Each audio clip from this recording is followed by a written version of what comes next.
بسم اللہ الرحمن الرحیم۔ ایک روایت ہے کہ جب فرعون اپنے لشکر کے ساتھ دریائے نیل میں غرق ہو گیا اور حضرت موسیٰ علیہ السلام کو بنی اسرائیل کے ساتھ مصر میں قرار نصیب ہوا، تو ایک دن موسیٰ علیہ السلام کا اللہ تعالیٰ سے اس طرح مکالمہ شروع ہوا۔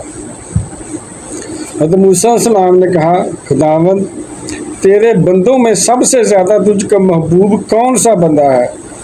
اللہ تعالیٰ نے فرمایا، جو میرا ذکر کرتا ہے اور مجھ کو فراموش نہیں کرتا، یعنی کبھی مجھے بھولتا نہیں ہے، وہ مجھے سب سے زیادہ پیارا بندہ ہے۔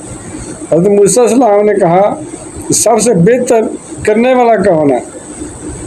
اللہ تعالیٰ نے فرمایا، جو حق کے ساتھ فیصلہ کرے اور کبھی بھی خواہش نفسانی کی پیروی نہ کرے۔ حضرت موسیٰ علیہ السلام نے عرض کیا، تیرے بندوں میں سب سے زیادہ علم والا کون ہے؟ اللہ تعالیٰ نے فرمایا، جو ہمیشہ اپنے علم کے ساتھ دوسروں سے علم سیکھتا رہے، تاکہ اس طرح اسے کوئی ایک ایسی بات مل جائے جو اسے ہدایت کی طرف رہنمائی کرے یا اس کو ہلاکت سے بچا لے۔ حضرت موسیٰ علیہ السلام، اگر تیرے بندوں میں کوئی مجھ سے زیادہ علم والا ہو تو مجھے اس کا پتہ بتا دے۔ اللہ تعالیٰ نے فرمایا، خضر تم سے علم کی ایک نوع میں زیادہ علم والے ہیں۔ حضرت موسیٰ علیہ السلام نے عرض کیا، میں انہیں کہاں تلاش کروں؟ اللہ تعالیٰ نے فرمایا، ساحل سمندر پر چٹان کے پاس، فلاں چٹان کے پاس۔ حضرت موسیٰ علیہ السلام وہاں کیسے پہنچوں؟ یعنی حضرت موسیٰ علیہ السلام نے کہا کہ میں وہ اس چٹان کے پاس کیسے پہنچوں؟ اللہ تعالیٰ نے فرمایا، تم ایک ٹوکری لے لو، اس میں مچھلی رکھ کر سفر کرو، جہاں مچھلی گم ہو جائے بس وہی خضر سے تمہاری ملاقات ہوگی۔ اس کے بعد حضرت موسیٰ علیہ السلام نے اپنے خادم اور شاگرد حضرت یوشع بن نون بن افراہیم بن یوسف علیہ السلام کو اپنا رفیق سفر بنا کر، یعنی سفر میں اسے ساتھ لے کر مجمع البحرین کا سفر فرمایا۔ حضرت موسیٰ علیہ السلام چلتے چلتے جب بہت دور چلے گئے تو ایک جگہ سو گئے۔ اسی جگہ مچھلی ٹوکری میں تڑپ کر سمندر میں کود گئی اور جس جگہ پانی میں ڈوبی وہاں پانی میں ایک سوراخ بن گیا۔ حضرت موسیٰ علیہ السلام نیند سے بیدار ہو کر پھر چلنے لگے۔ جب دوپہر کے کھانے کا وقت ہوا تو آپ نے اپنے شاگرد حضرت یوشع بن نون علیہ السلام سے مچھلی طلب فرمائی۔ انہوں نے عرض کیا کہ چٹان کے پاس جہاں آپ سو گئے تھے، مچھلی کو کود کر سمندر میں وہاں چلی گئی تھی اور میں آپ کو بتانا بھول گیا۔ آپ نے فرمایا، ہمیں تو اس جگہ کی تلاش تھی۔ بہرحال پھر آپ اپنے قدموں کے نشانات کو تلاش کرتے ہوئے اس جگہ پہنچ گئے جہاں حضرت خضر علیہ السلام سے ملاقات کی جگہ بتائی گئی تھی۔ وہاں پہنچ کر حضرت موسیٰ علیہ السلام نے دیکھا کہ ایک بزرگ کپڑوں میں لپٹے ہوئے بیٹھے ہیں۔ جب حضرت موسیٰ علیہ السلام نے ان کو سلام کیا، انہوں نے تعجب سے فرمایا، اس زمین میں سلام کرنے والے کہاں سے آ گئے؟ پھر انہوں نے پوچھا کہ آپ کون ہیں؟ تو آپ نے فرمایا، میں موسیٰ ہوں۔ انہوں نے دریافت کیا کہ کون موسیٰ؟ کیا آپ بنی اسرائیل کے موسیٰ ہیں؟ تو آپ نے فرمایا، جی ہاں۔ حضرت خضر علیہ السلام نے کہا، اے موسیٰ، مجھے اللہ تعالیٰ نے ایک ایسا علم دیا ہے جس کو آپ نہیں جانتے، اور آپ کو اللہ نے ایسا علم دیا ہے جس کو میں نہیں جانتا۔ مطلب یہ تھا کہ میں علم اسرار جانتا ہوں جس کا آپ کو علم نہیں، اور آپ علم اشارہ جانتے ہیں جس کو میں نہیں جانتا۔ پھر حضرت موسیٰ علیہ السلام نے فرمایا، اے خضر، کیا آپ مجھے اس کی اجازت دیتے ہیں کہ میں آپ کے پیچھے پیچھے چلوں، تاکہ اللہ تعالیٰ نے آپ کو جو علوم دیے ہیں آپ کچھ مجھے بھی تعلیم دیں؟ حضرت خضر علیہ السلام نے کہا، آپ میرے ساتھ رہ کر ہرگز صبر نہ کر سکیں گے۔ حضرت موسیٰ علیہ السلام نے فرمایا، میں انشاءاللہ صبر کروں گا اور ہرگز کبھی بھی کوئی نافرمانی نہیں کروں گا۔ حضرت خضر اللہ نے کہا شرط یہ ہے کہ آپ مجھ سے کسی بات کے متعلق کوئی سوال نہ کریں جہاں تک کہ میں خود آپ کو بتا دوں۔ غرض اس عہد و معاہدے کے بعد حضرت موسیٰ یوشع بن نون علیہ السلام کو اپنے ساتھ لے کر سمندر کے کنارے پر چلنا شروع کر دیا، یہاں تک کہ ایک کشتی پر نظر پڑی اور کشتی والوں نے تینوں صاحبان کو کشتی میں سوار کر لیا اور کشتی کا کرایہ بھی نہیں مانگا۔ جب یہ لوگ کشتی میں بیٹھ گئے تو حضرت خضر نے اپنے جھولے میں سے کلاڑی نکالی اور کشتی کو پھاڑ کر اس کا ایک تختہ نکال کر سمندر میں پھینک دیا۔ یہ منظر دیکھ کر حضرت موسیٰ علیہ السلام برداشت نہ کر سکے اور حضرت خضر علیہ السلام سے یہ سوال کر بیٹھے کہ آخر کہتا لتغرق اہلہا لقد جئت شیئا امرا، کہ آپ نے کشتی پھاڑ دی جس کا نتیجہ یہ ہوگا کہ کشتی والے غرق ہو جائیں گے، یہ آپ نے بہت برا کام کیا۔ حضرت خضر نے کہا کہ میں نے آپ سے یہ نہیں کہہ دیا تھا کہ آپ ہرگز میرے ساتھ صبر نہ کر سکیں گے؟ تو حضرت موسیٰ علیہ السلام نے معذرت کرتے ہوئے فرمایا میں نے بھول کر سوال کر دیا، لہٰذا آپ میری بھول پر میری گرفت نہ کیجیے اور میرے کام میں مشکل نہ ڈالیے۔ پھر یہ حضرات کچھ دور آگے کو چلے تو حضرت خضر نے ایک نابالغ بچے کو دیکھا جو اپنے ماں باپ کا اکلوتا بیٹا تھا۔ حضرت خضر نے گلا دبا کر اور زمین پر پٹک کر اس بچے کو قتل کر ڈالا۔ یہ ہوش ربا خونی منظر دیکھ کر حضرت موسیٰ علیہ السلام نے پھر صبر نہ کیا۔ آپ نے ذرا سخت لہجے میں حضرت خضر علیہ السلام سے کہہ دیا اقتلت نفسا زکیہ، تم بغیر نفس لقد جئت شیئا نکرا، کہ آپ نے ایک ستھری جان بغیر کسی جان کے بدلے قتل کر دی، بلا شبہ آپ نے بہت ہی برا کام کر ڈالا۔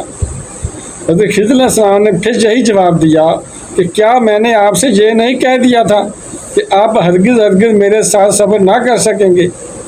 حضرت موسیٰ علیہ السلام نے فرمایا اچھا اب اگر اس کے بعد میں آپ سے کچھ پوچھوں تو آپ میرے ساتھ نہ رہیے گا، اس میں شک نہیں کہ میری طرف سے آپ کا کوئی عذر پورا ہو چکا ہے۔ پھر اس کے بعد ان حضرات نے ساتھ ساتھ چلنا شروع کر دیا، یہاں تک یہ لوگ ایک گاؤں میں پہنچے اور گاؤں والوں سے کھانا طلب کیا، مگر گاؤں والوں میں سے کسی نے بھی ان صالحین کی دعوت قبول نہیں کی۔ پھر ان دونوں نے گاؤں میں ایک گرتی ہوئی دیوار پائی تو حضرت خضر علیہ السلام نے اسم اعظم پڑھ کر اس دیوار کو سیدھا کر دیا۔ حضرت موسیٰ علیہ السلام گاؤں والوں کی بد اخلاقی سے بیزار تھے، آپ کو غصہ آ گیا، برداشت نہ کر سکے، فرمایا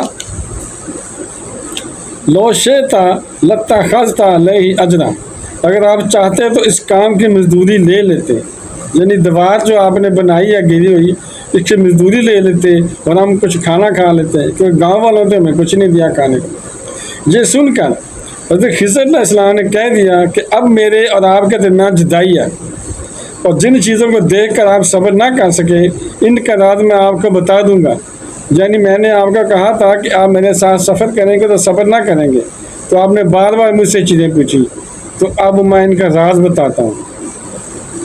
سنیے، جو کشتی میں نے پھاڑ ڈالی وہ چند مسکینوں کی تھی جس کی آمدنی سے وہ لوگ گزر بسر کرتے تھے، اور آگے ایک ظالم بادشاہ رہتا تھا جو سالم اور اچھی کشتیوں کو چھین لیا کرتا تھا اور عیب دار کشتیوں کو چھوڑ دیا کرتا تھا، تو میں نے قصدن یعنی جان بوجھ کر ایک تختہ نکال کر اس کشتی کو عیب دار کر دیا، یہ نقص والی کر دیا تاکہ ظالم بادشاہ کے غضب سے محفوظ رہے، تاکہ وہ اسے چھین نہ سکے۔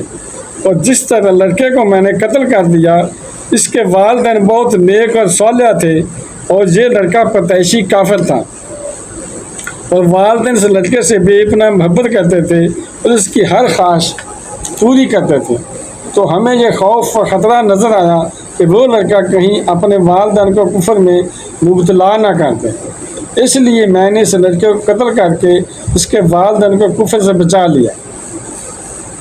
اب اس کے والدین صبر کریں گے اور تو اللہ تعالیٰ اس لڑکے کے بدلے میں اس کے والدین کو ایک بیٹی عطا فرمائے گا جو ایک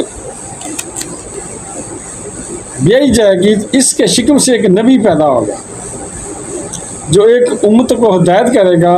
اور گرتی ہوئی دیوار کو سیدھی کرنے کا راز یہ تھا، یعنی تیسری بات کا راز یہ تھا کہ یہ دیوار 2 یتیم بچوں کی تھی جس کے نیچے ان دونوں کا خزانہ تھا، دیوار کے نیچے ایک خزانہ دبا ہوا تھا، اور ان دونوں کا باپ ایک صالح اور نیک آدمی تھا۔ اگر ابھی یہ دیوار گر جاتی ان یتیموں کا خزانہ گاؤں والے لے لیتے، اس لیے آپ کے پروردگار نے یہ چاہا کہ یہ دونوں یتیم بچے جوان ہو کر اپنا خزانہ نکال لیں، اس لیے ابھی میں نے یہ دیوار کو گرنے نہیں دیا۔ یہ خداوند تعالیٰ کی ان بچوں پر مہربانی ہے، اور اے موسیٰ آپ یقین و اطمینان رکھیں کہ میں نے جو کچھ بھی کیا ہے اپنی طرف سے نہیں کیا، بلکہ یہ سب کچھ اللہ تعالیٰ کے حکم سے کیا ہے۔ اس کے بعد حضرت موسیٰ علیہ السلام اپنے وطن واپس لوٹ آئے۔ حضرت خضر علیہ السلام کی کنیت ابو العباس اور نام بلیہ، اور ان کے والد کا نام ملکان ہے۔ بلیہ سریانی زبان کا لفظ ہے، عربی زبان میں اس کا ترجمہ احمد ہے۔ خضر علیہ السلام ان کا لقب ہے، اور اس لفظ کو 3 طرح سے پڑھ سکتے ہیں: خضر، خضر، خضر کے معنی سبز چیز کے ہیں۔ یہ جہاں بیٹھے تھے وہاں آپ کی برکت سے ہری ہری گھاس اگ جاتی تھی، اس لیے لوگ ان کو خضر کہنے لگے۔ یہ بہت ہی عالی خاندان سے ہیں اور ان کے باوجداد بادشاہ تھے۔ بعض عارفین نے فرمایا ہے جو مسلمان ان کا اور ان کے والد کا نام اور ان کی کنیت رکھے گا انشاءاللہ تعالیٰ اس کا خاتمہ ایمان پر ہوگا۔ بعض لوگوں نے حضرت خضر کو نبی بتایا ہے، لیکن اکثر علماء کا قول یہ ہے کہ آپ ولی ہیں۔ جلالین اور جمہور علماء کا یہی قول ہے آپ اب بھی زندہ ہیں اور قیامت تک زندہ رہیں گے، کیونکہ آپ نے آب حیات پی لیا ہے۔ آپ کے گرد بکثرت اولیاء کرام جمع رہتے ہیں اور فیض پاتے ہیں۔ چنانچہ عارف باللہ حضرت سید بکری نے اپنے قصیدہ دل سحر میں آپ کے بارے میں یہ تحریر فرمایا ہے: حیا و حق کا لم یقل بے وفاقت الا الذی لم یل کا نور جمال ہی کا علیہ منی کل ما حبت دار از کا سلام تابہ فی ارسال۔ تیرے حق کی قسم حضرت خضر زندہ ہیں اور ان کی وفات کا قائل وہی ہوگا جو ان کے نور جمال سے ملاقات نہیں کر سکا ہے۔ میری طرف سے ان پر جب تک باد صبا چلے ستھرا سلام ہو کہ پاکیزگی کے ساتھ باد صبا اس کو پہنچائے۔ حضرت خضر حضور خاتم النبی صلی اللہ علیہ وسلم کی ذات سے مشرف ہوئے ہیں، اس لیے یہ صحابی بھی ہیں۔ تو بہن بھائیو، بیٹے بیٹیوں، اگر آپ کو یہ ویڈیو پسند آئی ہے اور ابھی تک اگر آپ نے میرے چینل کو سبسکرائب نہیں کیا تو لازمی کر لیں اور بیل کا دبا کر آل پر کلک کر دیں تاکہ میری آنے والی اچھی سے اچھی ویڈیوز آپ کو ملتی رہیں۔ چلو ملتے ہیں نیکسٹ ویڈیو میں۔ السلام علیکم، خدا حافظ۔